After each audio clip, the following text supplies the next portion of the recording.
Jai Hind student, welcome to biology class. Now let's start with the second lecture of genetic terminologies. Okay हमने genetic terminology last lecture में start किया था जिसमें हमने gene और gene locus के बारे में पढ़ा था. अब हम इस लेक्चर में पढ़ेंगे एलील के बारे में.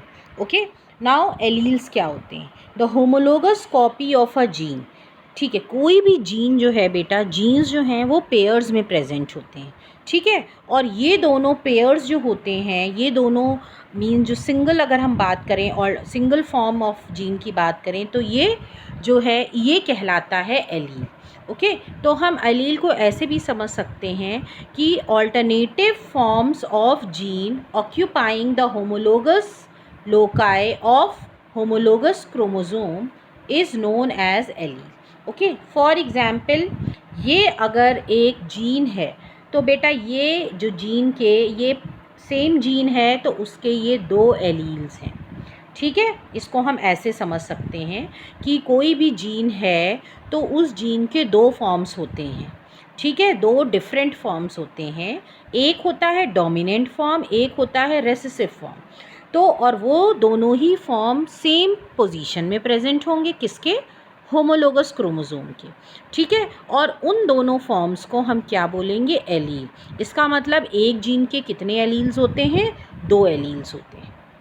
Okay homologous chromosomes identical to each other with respect to length, physical look, centromere position, banding pattern and gene distribution. ऐसे क्रोमोसोम्स को होमोलोगस क्रोमोसोम्स कहते हैं जो कि सेम लेंथ के हों, सेम उनका सेंट्रोमियर पोजीशन हो, वो आपस में मिलके क्या बनाते हैं? Homologous chromosomes. Now this is the gene locus and gene alleles. Now I think this is clear कि homologous chromosome, gene locus and gene alleles. Locus position हुई, एलील्स क्या हुए? जीन के दो फॉर्म्स जो कि अलग अलग होमोलोगस क्रोमोसोम में सेम पोजीशन में प्रेजेंट होंगे. ओके नाउ अब मैंने बताया एलील्स दो फॉर्म में प्रेजेंट होते हैं. हर जीन का दो फॉर्म होता है. ठीक है, सिर्फ ब्लड ग्रुप वाले जीन को हम छोड़ देते हैं क्योंकि उसके तीन फॉर्म्स होते हैं, हम उसके बारे में बात नहीं कर रहे हैं. एक फॉर्म कहलाता है डोमिनेंट फॉर्म, एक फॉर्म कहलाता है रेसेसिव फॉर्म. डोमिनेंट फॉर्म जो होता है वो स्ट्रॉन्गर होता है. दोनों ही एलील्स में जो डोमिनेंट फॉर्म होता है वो स्ट्रॉन्गर होता है. ठीक है, और वो हमेशा कैपिटल लेटर से हम रिप्रेजेंट करते हैं. जैसे अगर हम हाइट की बात करें तो हाइट को कौन सा जीन कंट्रोल करता है? T gene. तो कैपिटल टी जो है वो डोमिनेंट होगा और स्मॉल टी जो है वो क्या होगा?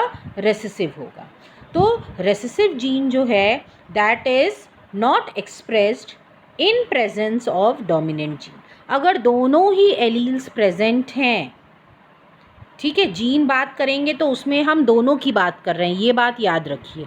अगर दोनों, क्योंकि होमोलोगस क्रोमोसोम्स हैं, ठीक है, और आपको पता है किसी भी डिप्लॉयड ऑर्गेनिज्म में दोनों ही प्रेजेंट होंगे. एक फादर से जो मिला है जीन या एलील और एक मदर से मिला है जो एलील.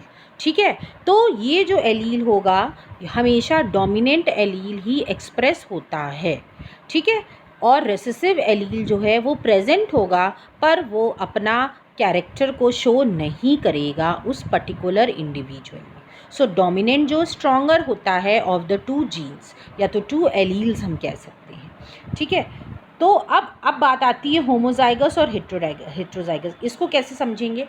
ओके नाउ अगर दोनों एलील्स जो हैं वो सेम हैं, ठीक है, सपोज़ जो फादर से मिला कैपिटल टी, मदर से मिला small T, sorry capital T, तो ये बनाएगा होमोजाइगस. सो होमोजाइगस क्या होते हैं? When an organism two alleles for a trait are same. Means दोनों एलील्स जो हैं जो कि एक फादर से मिला है एक मदर से मिला है, दोनों सेम हैं, तो उसको हम होमोजाइगस बोलते हैं. हेट्रोजाइगस क्या होगा? जब जो भी ऑर्गेनिज्म में जो एलील्स हैं वो सेम नहीं है. मीन्स एक कैपिटल है जो कि हो किसी से भी मिल सकता है फादर या मदर से, और एक स्मॉल है, मतलब ये सिमिलर नहीं है. तो अब अगर ये दोनों कैपिटल हैं तो हम कह सकते हैं होमोजाइगस डोमिनेंट.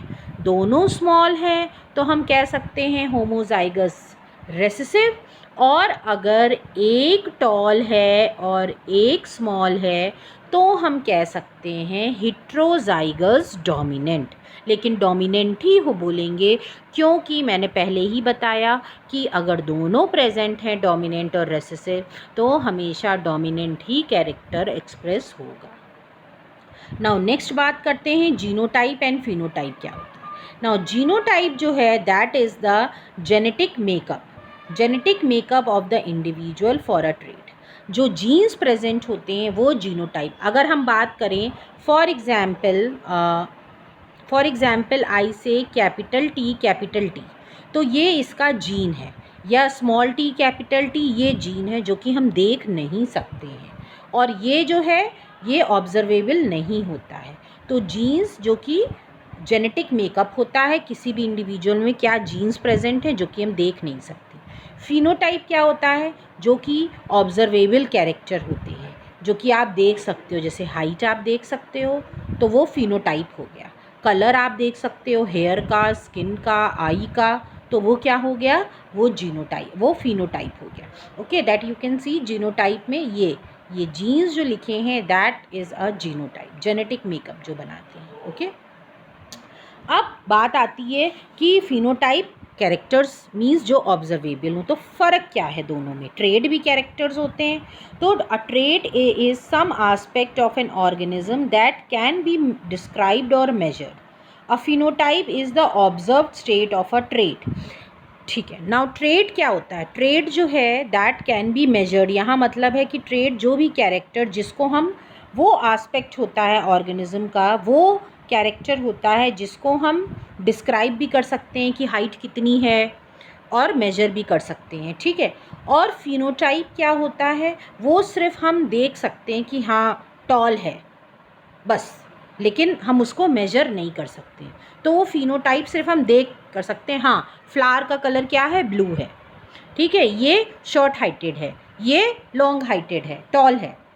जैसे ट्रेट जो है वो आई कलर है, और फिनोटाइप क्या होगा, कोई भी पर्सन जिसके पास ब्लू कलर है, आप देख के कहोगे कि इसको, ये तो इसका फिनोटाइप है, ये ब्लू कलर है, लेकिन उसमें ट्रेट क्या है, ट्रेट उसका है आई कलर।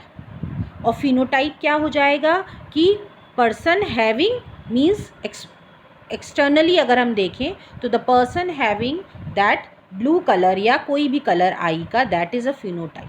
ठीक है, तो यहाँ पे फ़र्क यही है कि ट्रेट को हम एक्सप्रेस भी कर सकते हैं, मेजर भी कर सकते हैं, ठीक है, डिस्क्राइब भी कर सकते हैं, लेकिन फिनोटाइप को सिर्फ हम ऑब्जर्व कर सकते हैं। Okay, so I think I should and up here. Now next lecture में हम कुछ और टर्मिनोलॉजीज़ जो भी लेफ़्ट ओवर टर्मिनोलॉजीज़ हैं हम वो स्टार्ट करेंगे। Okay, about related to your Mendelian genetics. So this is all student, thank you everybody.